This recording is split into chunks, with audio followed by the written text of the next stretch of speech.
Hoje vamos falar sobre importantes e fortes mulheres históricas de figuras verídicas retratadas no cinema através de uma grande parceria que também tem sua representatividade, através dos filmes da cineasta alemã Margaret von Trotta e da atriz musa inspiradora de seus filmes Barbara Sukowa. Vamos falar um pouco mais sobre alguns desses filmes e também sobre como essas fortes mulheres foram importantes em seus respectivos períodos históricos. Eu sou Filipe Pitanga e essa é a sessão A e C no canal Like. Então vem com a gente conferir.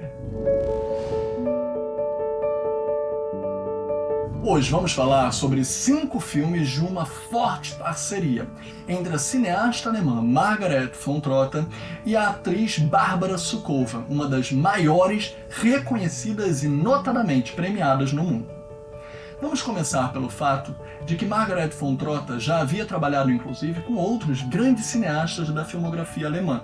como Rainer Werner Fassbinder.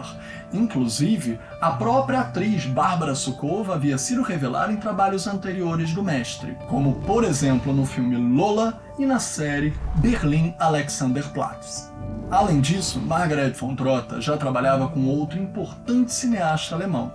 Volker Scholendorf, do clássico O Tambor. Juntos, eles faziam uma parceria na vida real e também na ficção, que depois viria a ser dividida em dois quando von Trotta percebeu que junto com ele seu trabalho sempre ficava à sombra de mais um cineasta masculino na história do cinema. E também, quando ela passa a ter a sua carreira individual e independente, ela traz uma marca histórica, sendo uma das maiores e mais importantes cineastas alemãs.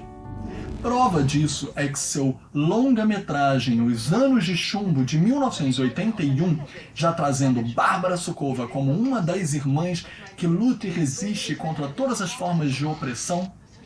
e passa, infelizmente, pelas consequências disso, chegando a ser presa e defendida apenas pela sua irmã, que ficava na guarda da criança que a outra tinha tido. Os Anos de Chumbo é um dos filmes declaradamente favoritos, não só meus, como de outro importante cineasta mundial, Ingmar Bergman, que em vida chegou a dizer que era um dos seus 10 filmes favoritos, fazendo com isso também com que reconheçamos que até mesmo o grande mestre Ingmar Bergman, mesmo de uma geração anterior, em que não havia tantas cineastas mulheres no circuito conseguindo lançar seus trabalhos, e às vezes muito invisibilizadas, pudessem estar sendo reconhecidas até mesmo por grandes mestres como Bergman. Os Anos de Chumbo vai ser sucedido por várias outras obras em que, agora, von Trotta pegará personagens históricas reais para Barbara Sukowa encarnar em seus filmes. Primeiro ela pega um projeto que nunca foi realizado da vida de Fassbinder antes dele falecer. Ela traz esses rascunhos à tona e reinventa o projeto totalmente do zero, para fazer a sua impressão e a sua visão de uma das mais importantes figuras polaco-alemãs, nascida na Polônia e também com uma forte história intrínseca à Alemanha, que foi Rosa de Luxemburgo. Rosa Luxemburgo foi uma grande filósofa, pensadora e cientista política, com vários pensamentos fundamentais e também controversos sobre o socialismo marxista da virada do século anterior. Em governos tão conservadores como os daquela época, pós Primeira e Segunda Guerra Mundial, tanto quanto agora, voltamos a viver no tempo presente, a reflexão se faz necessária, em que Rosa defendia algo que fosse comum a todos e que lutasse contra injustiças de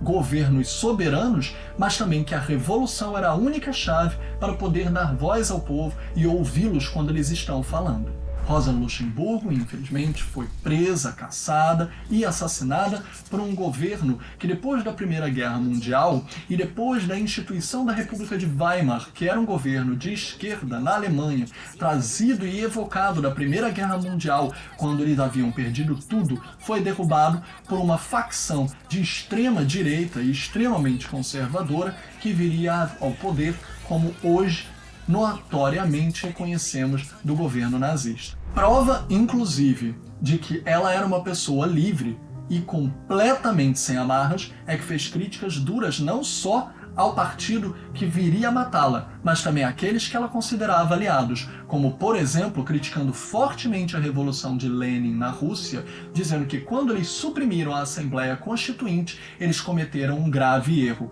o que ela interpretava como um socialismo bolchevique em oposição ao tradicional socialismo marxista. São palavras que hoje estão muito polêmicas e polarizadas, mas que têm raízes profundas em diferenças filosóficas que Margaret von Trotta traz para o filme e que deu a Bárbara Suková, nesse forte e impactante papel, o prêmio de melhor atriz no Festival de Cannes. Agora, sem Bárbara Suková, na única exceção de suas figuras históricas retratadas no cinema, mas também sem uma figura específica, bibliográfica ou biográfica que pudesse estar representando um movimento, veremos a história de um coletivo chamado, também com o nome do filme, As Mulheres de Rosenstrasse. Essa resistência na famosa rua real e verídica da Alemanha, onde foram aprisionados vários dos homens que tentaram resistir ao nazismo naquela época, como pais, filhos, maridos, irmãos, primos, tios, sobrinhos, foram fortemente defendidos em suas prisões equivocadas e injustas por suas grandes e poderosas representações femininas na família, fossem mães, esposas, filhas, irmãs, primas, tias, e todas elas diariamente não saíam de uma manifestação na frente da prisão pedindo para levar alimentos para eles e que estavam sendo tratados em condições subhumanas ou pedindo para que eles tivessem direito ao sol, a passear, direito de visitas conjugais ou familiares, coisas que lhes eram retiradas. Essa forma de retratar no cinema a revolução como única chave de poder potencializar uma voz voltará em 2009, agora com Visões. A vida de Hildegard von Bingen, uma freira muito insuspeita, voltando a ser encarnada pela grande atriz Bárbara Suková. Essa freira lutou por inúmeras inovações na igreja, como, por exemplo, ser o direito de que as mulheres também pudessem aprender a ler e escrever, que naquela época apenas os homens detinham como um privilégio, e para além disso, poder num convento de freiras compartilhar o amor, poderem se comunicar de outras formas, como ela se comunicava com suas irmãs através do beijo nos lábios, através do abraço, afetos e inclusive de relações homoafetivas entre elas. Aliás, Hildegard é uma freira muito vanguardista, pois será a primeira pessoa e que escreverá sobre o orgasmo feminino de maneira positiva a interligá-lo como um ato de meditação a se conectar e alcançar uma voz divina. Ou seja, só através desse tipo de clímax se poderia ter um contato de linguagem com uma força superior.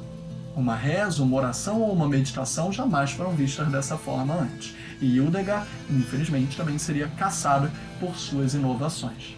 Margaret von Trotta pega mais uma das maiores representações alemãs no filme seguinte, em 2012, agora completando o ciclo dos 5 filmes, com Hannah Arendt, ideias que revolucionaram e abalaram o mundo. A famosa autora, que tinha origem judaica, sabemos hoje que não só era extremamente emancipatória e defendia a democratização, como, quando foi convidada para cobrir jornalisticamente o julgamento de Nuremberg após a Segunda Guerra Mundial, fez declarações que polêmicas foram tiradas do contexto.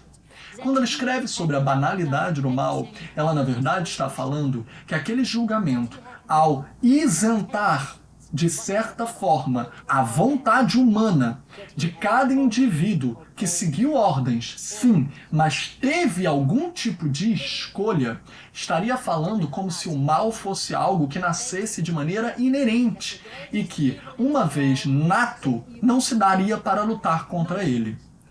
O que ela chama de a banalidade do mal é justamente um ato contrário ao que o julgamento estava fazendo. Quando todos diziam que apenas seguiram ordens de instâncias superiores, eles eximiam a responsabilidade da vontade própria em ter seguido aquelas ordens, pois se todos estivessem juntos, feito um ato de resistência contrária às ordens, eles teriam impedido um genocídio histórico como nós o vimos. E, infelizmente, Hannah naquele período teria sido atacada e mal compreendida, mas depois, até hoje, se tornaria uma das maiores influências de um pensamento libertador e completamente livre. Esses são os filmes de Margaret von Trotta, uma das minhas ídolas pessoais que já tive o prazer de conhecer, entrevistar e até mesmo assistir filme ao lado dela no Festival de Berlim. E também de uma das minhas atrizes favoritas, Bárbara Sukowa, que vocês podem ver em várias produções recentes, como o novo seriado de M. Night Shyamalan, Servant, na Apple TV. Esses filmes e muitos outros podem ser encontrados nos streamings ou mesmo na TV a cabo. E sempre voltem para mais dicas na seção A e C aqui no canal Like, porque a gente recomenda e você curte.